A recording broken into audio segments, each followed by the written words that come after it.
বাংলাদেশে হিন্দুদের উপরে অত্যাচার বন্ধ ও চিন্ময় কৃষ্ণ প্রভুর মুক্তির দাবিতে জোরদার আন্দোলন চলছে দেশের নানা প্রান্তে। দাবি উঠছে বাংলাদেশের বিরুদ্ধে সার্জিক্যাল স্ট্রাইকের, এমনকি বাংলাদেশের রপ্তানি বন্ধ করার পক্ষেও সরব হয়েছে বিভিন্ন মহল।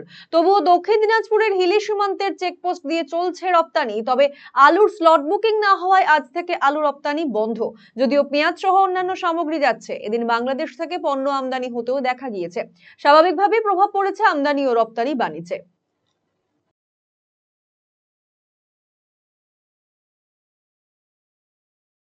এক্সপোর্ট আগের মতোই আছে, কোনো অসুবিধা হচ্ছে না।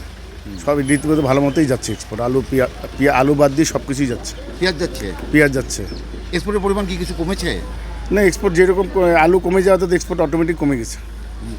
আজকে দেখলাম বেশ কিছু আমদানিও হয়েছে, ওপর থেকে কিছু গাড়ি ঢুকেছে দেখলাম। ওটা ইম্পোর্ট হচ্ছে, ইম্পোর্টে ফুড অয়েল, রাইস অয়েল।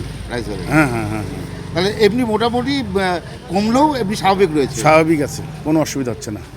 তাহলে কিন্তু আমাদের কাছে কোনো খবর নেই যে এক্সপোর্ট বন্ধ হবে কী হবে। আমাদের তো এক্সপোর্ট ঠিক মতোই হচ্ছে। এক্সপোর্ট ঠিক মতো হচ্ছে, শুধুমাত্র স্লটের জন্য। সোলাটের জন্য আলু যাচ্ছে না। অপরদিকে নতুন করে ভিসা না দেওয়া হলেও আগের ভিসাতেই পারাপার চলছে। অভিবাসন সূত্রের খবর, আগের তুলনায় পারাপার অনেকটাই কমে গিয়েছে। বর্তমানে এমার্জেন্সি ভিসা ছাড়া ভিসা বন্ধ রয়েছে বলে ইমিগ্রেশন চেকপোস্ট সূত্রের খবর। অনেকেই ভারতে এসেছেন চিকিৎসা করাতে।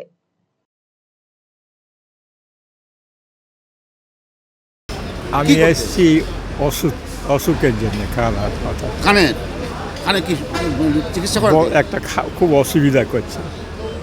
ভিসা পেতে অসুবিধা হয়েছে? না, এটা আগের ভিসা। আগের ভিসা মনে করেন যখন শেখরা ছিল তখনকার ভিসা।